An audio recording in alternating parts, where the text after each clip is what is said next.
கேள்வி ஒன்றாக இருந்தாலும் பதில் எப்படியா இருக்கான், ஆளுக்கு ஏற்ற மாதிரி மாறுபடும். நேரில் வந்துட்டால் என்ன பண்ணிடலாம், எல்லா கேள்வியும் கேட்டு தெளிவாக. அதுக்கு தான் சத் சங்கம். என்னுடைய நோக்கம் எல்லாம் மனிதர்கள் எல்லாம் மகிழ்ச்சியாக இருக்கணும், அவ்வளோதான். பிறப்பின் நோக்கம் இன்புற்று இருத்தல், இறைவனை அடைவது இல்லை. ஒரு பிறப்பின் நோக்கம், ஒரு பிறகுதில்லை ஒரு உயிர் எதுக்கு அப்படின்னா மகிழ்ச்சியாக, கொண்டாட்டமாக, ஆனந்தமாக, என்னென்னலாம் முடியுமோ அதெல்லாம் செய்யறதுக்கு. என்னென்னலாம் முடியுமோ அதெல்லாம் செஞ்சால் உனக்கு ஒரு நன்றி உணர்வுன்னு ஒன்று வரும். அடாடா இவ்வளோ இருக்குதே அப்படின்ட்டு. எனக்கு 21வது வரல குத்து, ஒருத்தருக்கு ஆழமான ஒரு இடத்த குத்து வச்சுக்கிறானே, இது என்ன அதிசயமாக இருக்குது. பூட்டையும் செஞ்சு சாவியும் செஞ்சு குத்துக்கிறானே, கண்ணையும் குத்து காட்சியும் குத்துக்கிறானே, காதும் குத்து சத்தத்தையும் குத்துக்கிறானே, பசியும் குத்து சோறையும் குத்துக்கிறானே. புரியுதா? அப்போ இன்புற்று இருந்தால் நன்றி உணர்வு வரும். அப்போ போய் கடவுளை அடையணும். அப்படி ஒரு சான்ஸ். இன்பமாகவே இருக்க முடியல, என்ன பண்ணாலும், யார் தான் இதை செஞ்சால் என்ன தான் டிசைனுன்னு ஒரு கேள்வி வரும். அப்போது என்ன பண்ணலாம், கடவுளை அடையலாம். ரெண்டும் கட்டால் சாத்தியமே இல்லை. ஒன்று கிணறு தாண்டினோம், இல்லை கிணறே தாண்டக்கூடாது. அப்போ தான் நீ பொழைப்ப. அரை கிணறு, முக்கால் கிணறு, கால் கிணறு, 150 மில்லிமீட்ரு 200 மில்லிமீட்ரு தானே எங்கே தான் போவேன். அவ்வளோதான். இங்கே உங்களுக்கு பள்ளிக்கூடம், பாடங்க, ஸ்கூலு, பாடத்திட்டங்க, காலேஜு, லெக்சரர், மதங்க, புக்கு, வேதம் இதெல்லாம் என்ன பண்ணிச்சுன்னா உனக்கு கால் கிணறு தாண்டுறது, அரை கிணறு தாண்டுறதுன்னு கற்று ஊற்றிச்சு. கம்முனை விட்டுருந்தா கூட ஒழுங்காக போயிச்சிருவேன். இந்த பச்சு தான் உன் பிரச்சனை, பாதி கந்தில் ஊந்துங்கிற. எதுவும் படிக்கலாம் எப்படி இருந்திருப்பேன்னு நினைக்கிறேன், நல்லா இருந்திருப்பேன். சட்டை போடணும், பட்டன், இந்த பட்டனு ஏன் போடல, இந்த பட்டனை இப்போ பட்டனை ஏற்றி போட்டால் அது ஒரு ஸ்டைல்னு ஆயிடுச்சு. ஒரு பட்டனை இந்த பக்கமும் ஒரு பட்டனை எடுத்து போட்டு மடிச்சுட்டு அப்புறமா தான் இன் பண்ணாங்க. நான் இப்போ இவ்வளோ நேரம் பண்ணி இதெல்லாம் இன் பண்ணது இல்லையா அப்படின்னு ஆயிடுச்சு.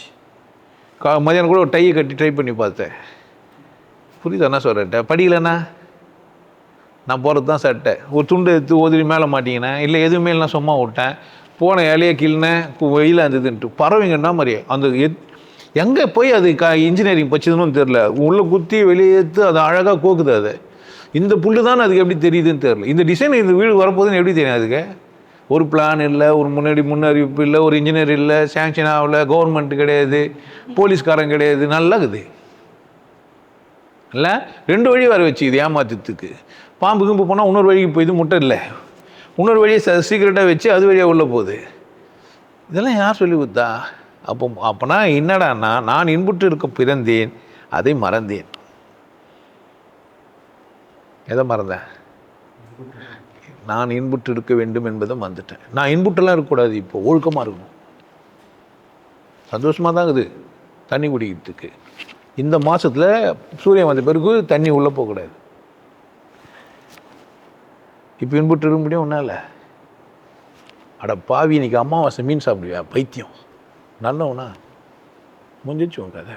புரியுதா? பின்புற்று இருப்ப போய் குருக்கிட்ட போய் இப்படி தான் கேள்வி கேட்பேன். மரியாதை இல்லை, அன்பானவரே, அறிவானவரே, அழகானவரே, நன்னடத்தை உள்ளவரே அப்படின்னு தானே பேசணும். சும்மா பேசுகிறேன். நீ கூட மதியானம் அங்கே உட்காந்துக்கும்போது காலில் உள் மேலே தாத்தா சொல்லு பேசுனேன், நல்லா சாப்பிட்டியாடான்னு கேட்டால் அவன் சாப்பிட்டேன்னா அப்படி சொல்லக்கூடாது. சாப்பிட்டேன் தாத்தா, உட்காந்துட்டேன் தாத்தா, நின்ட்டேன் தாத்தா சொல்லணும். சொல்லும்போது எப்படி சொல்லணும்? மரியாதை இல்லாமல் மொட்டையா சொல்லி கொடுத்தாங்களா இல்லையா? ஆல்மா பேசவே முடியாது, யோசிப்பேன். என்ன சொல்கிறது, தாத்தாவா ஆயாவா? கன்ஃபியூஸ் ஆகிடும். அங்கிளா? இதே வயசில் உன்னத்துல போய் அங்கிள்னு சொல்ல சொன்னாங்க. புரியுதா? என்ன ஆகிட்ட? இப்போ கடவுள் தேர்த்துட்டு நான் வர உன்னை ஏமாற்றணும். பிறந்ததே கடவுள் தேர்வு தான், மரியாதையே காலையில் உபதேசங்கிறது வந்துடணும். அதுமாதிரி திட்டினா வந்துடுவியா காலையில்? வரமாட்டேன்.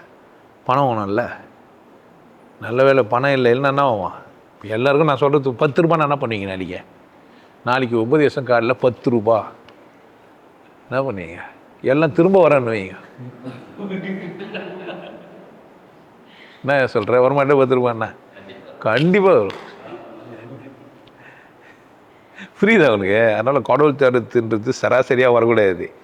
இந்த மாதிரி நன்றி உணர்வு வரணும், இல்லை ஆராய்ச்சி பண்ண வரணும். அதர்வைஸ் கடவுள் அடையிறதுக்கெல்லாம் பிறகுல, மகிழ்ச்சியாக இருக்கிறதுக்கும் கொண்டாட்டமாக இருக்கிறதுக்கு தான் பிறந்தேன். கடவுள் அடையிறதுன்னா அவங்க ஏதோ ஆகிட்டுக்கிறாங்க, அவங்களுக்கு ஏதோ பிரச்சனை வந்துக்குது. கடவுள் அடையிறான் ஒருத்தன், கடவுள் தேடுறான், தியானம் தேடுறான், சிவயோகி தேடுறான்னா டேமேஜ் பீஸ் ஆகும். எங்கேயோ அவனுக்கு ஏதோ பாதிப்பட்டுக்கிறான். என் பொண்டாட்டி நீ இன்னும் தலைகீழ் நீ போய் தியானம் பண்ணுறாலாம் பண்ண மாட்டாயா? சந்தோஷமாக இருக்கிறா. என்ன பிரச்சனை அவளுக்கு? சோறு இது, தண்ணி இது, வீடு இது, வசதி இருக்குது, நல்லா இது, ஏன் பயிற்சி பண்ணுவா? உட்காந்து மூச்சு உறுத்து ஒரு வேலையா மயிரே போயாண்டுவா. ஏன் வந்தது வாழ்றதுக்கு என்ன பண்ணுப்பா? அதில் யாருன்னா பிள்ளைங்களை ஒரு பேசலாமா பண்ணுற பிரச்சனை வேலை செய்யலாமா அதை பண்ணின்னு ஜாலியாக இருப்பா. எனக்கு கடவுள் ஓணும், நான் கடவுள் பயிற்சி பண்ணுவேன்னா என்ன? அப்படி எல்லாம் கோயிலுக்கு போகலான்னு வா. ஏன் சொல்லி கொடுத்துட்டாங்கன்னா என்ன? ஆமாம், இந்த கோயிலுக்கு போனால் கல்யாணம் ஆகும், அந்த கோயிலுக்கு போனால் அது ஆகும். நான் என்ன பண்ணுவாங்க? கடவுள் தேர்றது சராசரி கேள்வி இல்லாத மனுஷனுக்கு பாவம் தான். எல்லாம் போகிறாங்களேன்னு ஈஸியாக வந்துச்சேன்னா கொஞ்ச நாள் பொத்து போயிடுவேன், போர் வச்சிடும். அப்படிலாம் கிடையாது. கடவுள் தாகன்றது விசேஷமானது. எதன் பொருட்டும் எதையும் விடல, எல்லாத்தையும் இழப்பேன் நான், கடவுள் இழக்க மாட்டேன்னு சொல்லணும் ஒருத்தன். என்ன எப்படி இருக்கணும்? எதையும் இப்போ ஒருத்திக்கிட்ட பணம் கொடுத்துட்டோம் வசதி ஆகிட்டாருனாக்கா தியானம் எதுக்குன்னு கேட்குறா. நம்ம என்ன பண்ண முடியும்? அடுத்த ஜென்மத்தில் பார்த்துட்டு என்ன பிரச்சனைன்னு கேட்குறா. இல்லை உன்னை கூட இருக்கிறேன் எனக்கு போதாதான் என்ன பண்ண முடியும்? நம்ம உன்னை கூட இருக்கிறேன் அவ்வளோ நான் தனியாக தியானம் வர பண்ணுமா, நான் என்ன பண்ண முடியும்? உன் மனுஷன் சொல்லிட்டான், நல்ல வேலை என்ன பிரச்சனை வந்தாலும் முரண்பாடாக இருந்தாலும் பயிற்சி மட்டும் விடவே இல்லை. புரியுதா நான் சொல்கிறேன்ட்டு?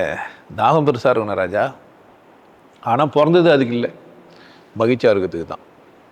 மகிழ்ச்சியாவோ அல்லது மகிழ்ச்சி இல்லாமல் போனாவோ, சந்தேகமோ அல்லது நம்பிக்கை ஏற்பட்டால் கடவுள். அதர்வைஸ் ஸ்ட்ரெயிட்டாலாம் கடவுள் போகக்கூடாது, அது பெரிய குற்றம். ஈசனோட ஆயினும் ஆசையை அருமையின் அடி நீராரு, அப்படிலாம் போகக்கூடாது. நேற்று வரைக்கும் என் பொண்டாட்டி இப்படி இருந்தால் இப்போ இப்படி ஆகிட்டாலே அப்படி இன்னும் ஆயிடுச்சுன்றா, உள்ளவே இருக்குதுன்னா எனக்கும் அது மாதிரி இருக்குமான்னு வரலாம். பொண்டாட்டி போகிறாலேன்ட்டு பின்னாடி போய் சந்தேகப்பட்டு போனேன்னா என்ன ஆகும்? தப்பு, ஆபத்து. உங்களுக்கு தேடுதல் இருக்கணும், வரணும்.